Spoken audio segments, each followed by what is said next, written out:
Yeah, as I mentioned this morning, I'm working on code generation for automating web interaction workflows. So Voyager is this whole framework where you use an LLM to generate small functions that compose together in a hierarchical way to accomplish a much more complicated web, any type of task. So rather than your agent interacting directly with the environment, your LLM generates code that then performs those web interactions. So the specific use case we were interested in is looking at the startups that a VC has invested in. Every VC has like a different portfolio website, and we were actually running into a lot of VCs sending outbound to us when they had invested in competitors, like direct competitors, which was quite annoying. So we wanted to start like automating the vetting process for that VC inbound. So I'm just going to run this real quick. There's a pretty simple prompt, but also you notice I define these inputs as well as the outputs that I want from the as well as the output that I want from the code that is generated. This code generation is going to happen a lot faster than you'd expect because we're using Helicone, so this is all cached. So yeah, it loads up the NEA website, and then it generates the code, and it starts navigating through the website over here to find interactable elements, clicks over to the portfolio, and then it fails to actually find the list of portfolio companies. Like it'll output like an empty list in a second, but yeah, there it is, it's empty list. So it failed to parse the website effectively, but it was able to do the web navigations. And if we want to look at the actual code that it generated, let me just pull this up right over here. I'll just grab this and paste it over here so you can like take a look at the code that was generated. So in terms of the way that we actually do this is I first have it generate this main function where it implements, it like uses unimplemented functions, like it strings together these unimplemented functions, and then we go in for a second pass to implement those those functions themselves. So first it writes this main function, says like, let's find the investments URL first. So in order to do that, we need to navigate to the investments page, and then it needs to extract the investment data and then parse it into an investment list, which is like a pretty good like high level of the hierarchy overview of the tasks that are supposed to be completed. Then we take those unimplemented functions and we feed them into an LLM a second time to implement them. So for example, for this like navigate to investment page thing, it does all of this, like this is all generated code. And one interesting thing here, actually I think one of the most insightful outcomes of this project for me has been this intuitive find tool. What a lot of people doing web interaction, so this is the Web Arena paper, what a lot of people do is take the actual HTML or like a accessibility tree and they feed it into an LLM to get some output, to perform some action. But what I decided to do instead is to perform retrieval augmented generation over the tags themselves. Fuck, it's over here. It's, oh, whoops, well, there's a wrapper, but like, yeah. So it's a pretty hefty kind of thing, but like the general idea is, yeah, we're just doing this retrieval augmented generation over the HTML itself. My timer hasn't gone off yet, but maybe, I don't know. But yeah, all right, questions? Yes. I'd love to go into more details about how that works, because I think, yeah, navigating websites is one of those kind of current unsolved problems in agents that will really unlock more value. Yeah, I mean, so the intuitive find function, like again, pretty straightforward. So first we embed, we have this embedding service that it's just a wrapper. We have the embedding of the target element, right? So that basically just means like the text that the model will generate. So like we saw over here, it's like investments or portfolio link. It uses it in a couple of other places too, I think. Or okay, this time it only used intuitive find once. But yeah, so we embed the element. We embed every single tag in the page. But like we can, but actually sometimes we might want to filter by only interactable elements, right? So only the search bars or text inputs or links. So we add this flag, And actually over here, you can sort of see like one of the skill, like we pass a skill to it, this intuitive find skill, and one of the flags over here, one of the arguments over here is like interactable elements only. So it can decide whether it wants to filter over those interactable elements. And then yeah, once we embed all of those, we just run cosine similarity, we find the top k, and then we convert that top tag into a Selenium object, because all of this is happening in Beautiful Soup. That's also like another crazy kind of function. I've spent a lot of time navigating the deep, dark depths of XPath and Selenium internals. But yeah, so yeah, you convert it to Selenium and then you feed it back to the model and then it can do whatever it wants with it later. Yeah. Yes? So I saw that you were planning once at the beginning of the VC page.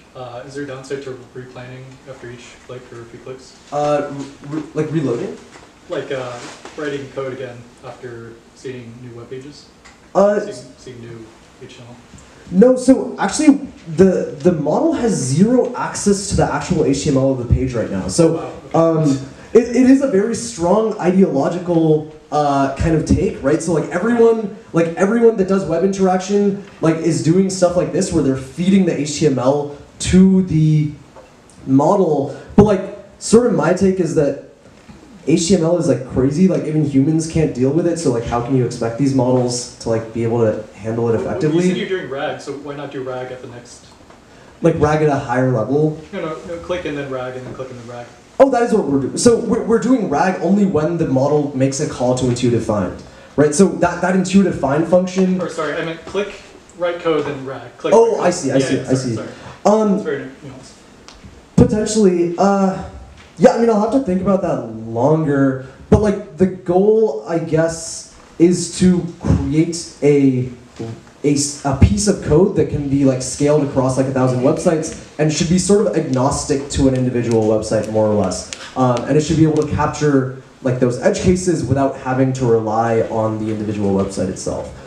So I've sort of tried to abstract away the necessity of dealing with a website's strangeness into that intuitive find function, but definitely there are cases that you can imagine where maybe you have to navigate through some other page, the fundamental structure of a site is different, and in that case, maybe you do need to be generating code based off of the site itself.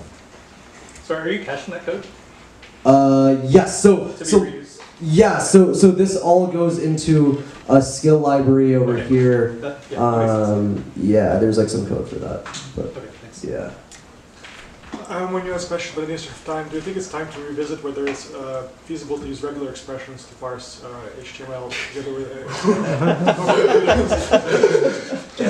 I don't know. I'm certain there's some use cases in intuitive find where we could speed some stuff up with that, but yeah. Yes. What was the actual hack that you invented this time? Yeah, so I was actually adding a bunch. So in our core code base for our product, we use intuitive find very thoroughly. We use it for all kinds of stuff. So we've been spending a lot of time improving that function as well as the surrounding functions. So I've basically been pulling all of those improvements and pulling it back into WebVoyager right now. Yeah, that's what I spent today doing. Also trying to recruit some help to do the critic agent because I don't know, I'm sort of traumatized trying it once or twice because there's so much stuff to think about in that whole iteration loop. But hopefully the Vasek from E2B said he'd be interested, so we'll see what happens. So you said that you were looking through the logs and it didn't pull the portfolio companies, yeah. And you had to do that manually. Have you ever thought I don't know, what sort of analytics along the way do you think would have been helpful for debugging?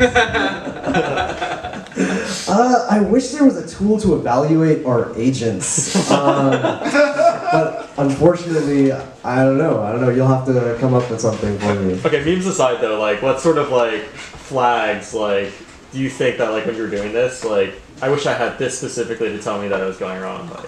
Yeah, so this is a really hard problem, I think. You can evaluate this end-to-end performance, right? You have this huge task of find the portfolio companies, but now we're generating all these smaller functions along the way. How do we write unit tests for those individual functions to ensure that that generated code is correct? I think that's a super hard task.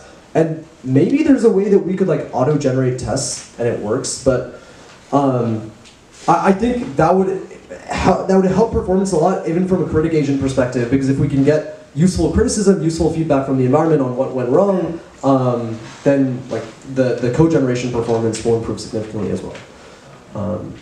Yes, last question. Yeah, question about like web scraping websites. Like I've also like done a few like website scraping things, so interesting problems.